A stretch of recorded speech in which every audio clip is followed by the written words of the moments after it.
Hey everyone, welcome back. Maureen here talking about landscapes for learning. That's my website, landscapesforlearning.com. And here on my video channel, I share mind-body resources with you, ordinary people, teachers, parents, students, therapists, anyone in helping business who's interested in mind-body resources to help people understand who they are for wisdom and wellness. I want you to know yourself for wisdom and wellness, and I'm going to give you tools and resources to learn how to do that so you can become your own teacher, your own best friend, your own best therapist, your own best self-help source. Okay, so it's a lot of weight. It's heavy weight lifting for being human, and I'm here to assist. All right, so we're going to continue talking about the Classic Wisdom for the Modern Human Self-Study Guide. And I'm just going to quickly read the self-study, the goals, and some of the objectives. Okay, so we're clear about that.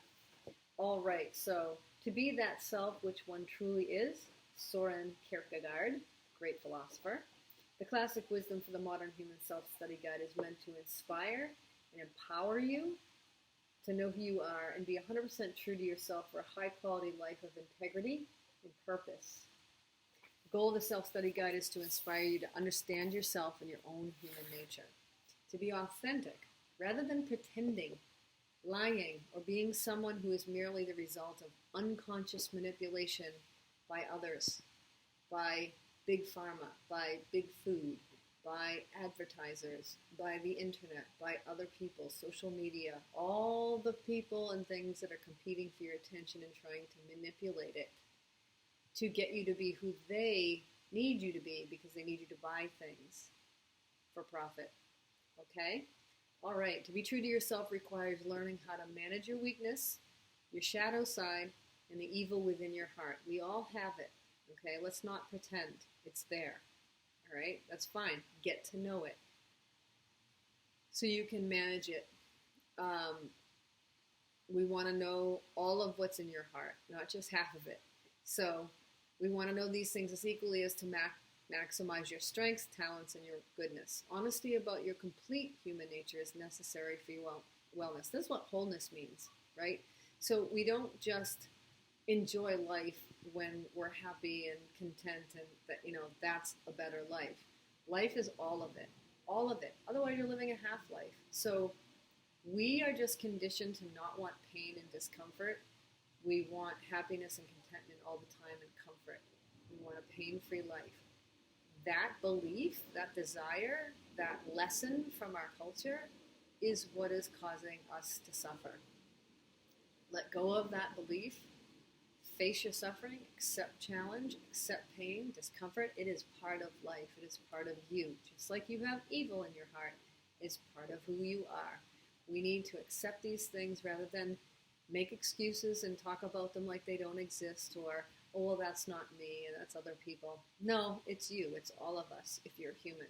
Okay, so we're going to get honest. We're going to get real. We're going to be authentic and candid. That's what it means to live with integrity, to accept your whole self. So criticize all the people that you want. Point the finger as the judge.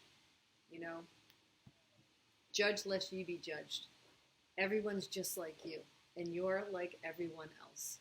Okay. So, Classic Wisdom to the Modern Human Self-Study Guide is meant to motivate you to express your uniqueness, your truth. A lot of people have trouble with this. A lot of people struggle to express the best in themselves, who they really are. You want to be a painter. You want to be a gymnast. You want to do something that is socially unacceptable or weird or strange according to other people. And you push that down and you repress it, this good thing, this amazing creative force, and you don't want to do it or you can't do it or you deny and suppress that and you don't express yourself. That causes a lot of suffering. Do you think I want to be looking at a camera right now, making videos about things that I learned?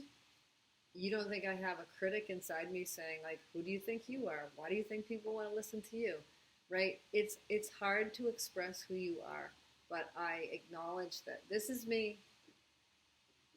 this is the energy that flows through me. These are the ideas that come to mind. This is the book it ended up being written. All of it, right? So I need to express, despite how uncomfortable it makes me, frankly. And yeah, you gotta be who you are, unapologetically.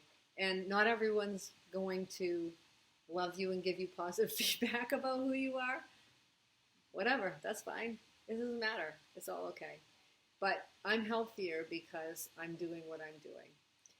I think my intentions are good. I want to share. I'm a teacher. I can't stop being a teacher. I can't stop collecting resources and materials to help people learn and be well. That's what I was born to do, apparently. So it's too hard to fight it. Anyway, so that's a little bit about, I would talk to students and say, we'd be writing the college essay and there's nothing good about me. I can't write anything positive about myself. It's a thing, and I asked a client who I was working with during my clinical internship, and I said, what do you think your strengths are? What are your resources? Oh, I don't have any. Really? So it's a thing with people. We don't think that we have resources. And I'm here to tell you that you do. And I'm here to help you develop more wisdom by knowing who you are, finding those resources, exploring them, accepting them about yourself, and then expressing yourself for your wellness. Because if you don't, you're gonna feel sick. You're not going to be as well as you could. And the world needs you to be who you are. We need your resources. Someone else needs what you have.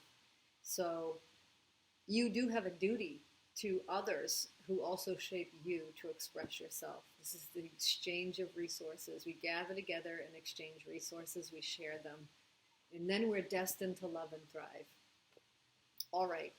Self-study is for discovering and knowing oneself intimately. It's also about expressing your uniqueness to make yourself more whole and complete. Expressing who you truly are requires you to discover and manage your weaknesses and avoid wasting and neglecting your talents and strengths to prevent more suffering in your own life and in the world. As you discover your uniqueness through self-study, you'll be empowered to make your unique contribution to the diversity and range of human expression in the world. We need diversity.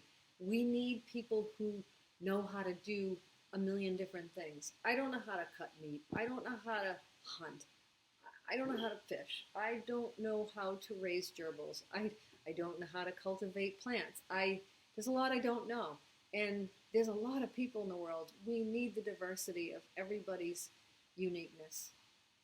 Right? We need it. And then we need to share it. All right.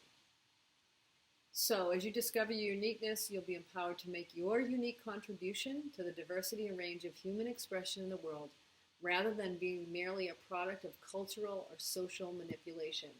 Do you want to be who you are, or do you want to be who everyone else manipulates you to be?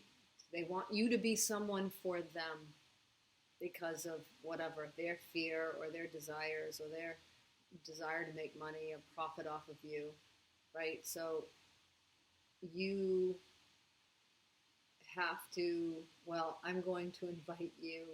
You don't have to, but it would benefit you and your health to know who you are and fully express who you really are, unapologetically. The world needs you to express the true you, not betray yourself. Don't lie to yourself. Don't betray yourself by imitating somebody else or pleasing other people. Actualizing your uniqueness is linked to wellness and a higher quality of life. Okay, so maybe you need to please others to a certain extent. We do live in a social world, right? There's rules for living. We all need to get along. We don't want everybody killing each other. We do agree to certain rules. We agree to language use. There's a lot that is always in negotiation, social negotiation, including your identity. People don't like that, but it's true. Your identity is socially negotiated. However, it's that balance, right? You don't want to swing way over to an extreme and not be anything of who you are to please everyone and everything else, right? Because that's unwellness. And the other thing is you don't want to be a total narcissistic asshole and ignore the needs of other people. You're a social being, right? So it's a balance. It's a social negotiation. You do have to give up something to be part of the group, but you don't want to deplete yourself entirely until you're squashed and you're unrecognizable and you're a complete lie. Right? You lose all your authenticity. So this is why life is complicated and people are complicated. And there's no one right answer and there's no one size fits all curriculum to tell you how to do you and how to be you and how to lift the heavy weight of being human. It's so specific, right? And there's always exceptions and it depends. So, that's why you shouldn't take anything I say as like the truth. I'm asking you, inviting you to study yourself, to know your self-wellness. I'm going to give you information about mind-body health so that you can help to understand who you are when you go and examine your life and know who you are. I'm going to give you words and terms to articulate yourself to yourself, right? Tools and helpful strategies and interpersonal support and encouragement and resources. But you have to do the learning. You are going to do, and it's a process, and you're going to make mistakes, and and it's all okay. All right, and this whole process of messy learning and making mistakes and all of that, we're not outcome focused. We're enjoying this whole process. That is the purpose. That is the fulfillment. Is the doing. Is the being with it, and the struggle and the suffering. It's constructive suffering. It's constructive suffering. So it's the best kind of suffering, if there is such a thing. All right, so that's enough for today for that video. This video, please share with anybody that you know, especially people who are involved in teaching, learning, parenting, coaching, anyone who's trying to help people be healthy and human, who are oriented on knowing more about wisdom and wellness. So please subscribe. I'll have lots more videos coming in the future. I think probably the next one, and I've been saying this for the last 4 videos, that the next one will be about attention, but I'm pretty sure the next video will be about attention. That's the first part of the self-study wheel and the self-study guide, Classic Wisdom for the Modern Human. This is just an articulation of everything I learned through my own direct experience in my life, so you could call it me search. I'm sharing my resources that culminated a little bit in this book and sharing them with you. Within this book, I also refer to lots of other awesome people and resources, and throughout all my videos, we'll be talking about other people's books and taking out the tools and strategies and information that's useful from them. I want you to follow them. I want you to find as many resources as possible that cast a wide net so that when you do know what you need from self-study, you can go find even more resources to make you live optimally. And that's what I want, wisdom and wellness for you and for everyone else. We'll make the world a better place by making this a better place in here. All right, I'll see you in the next video. Have a great day. Take care.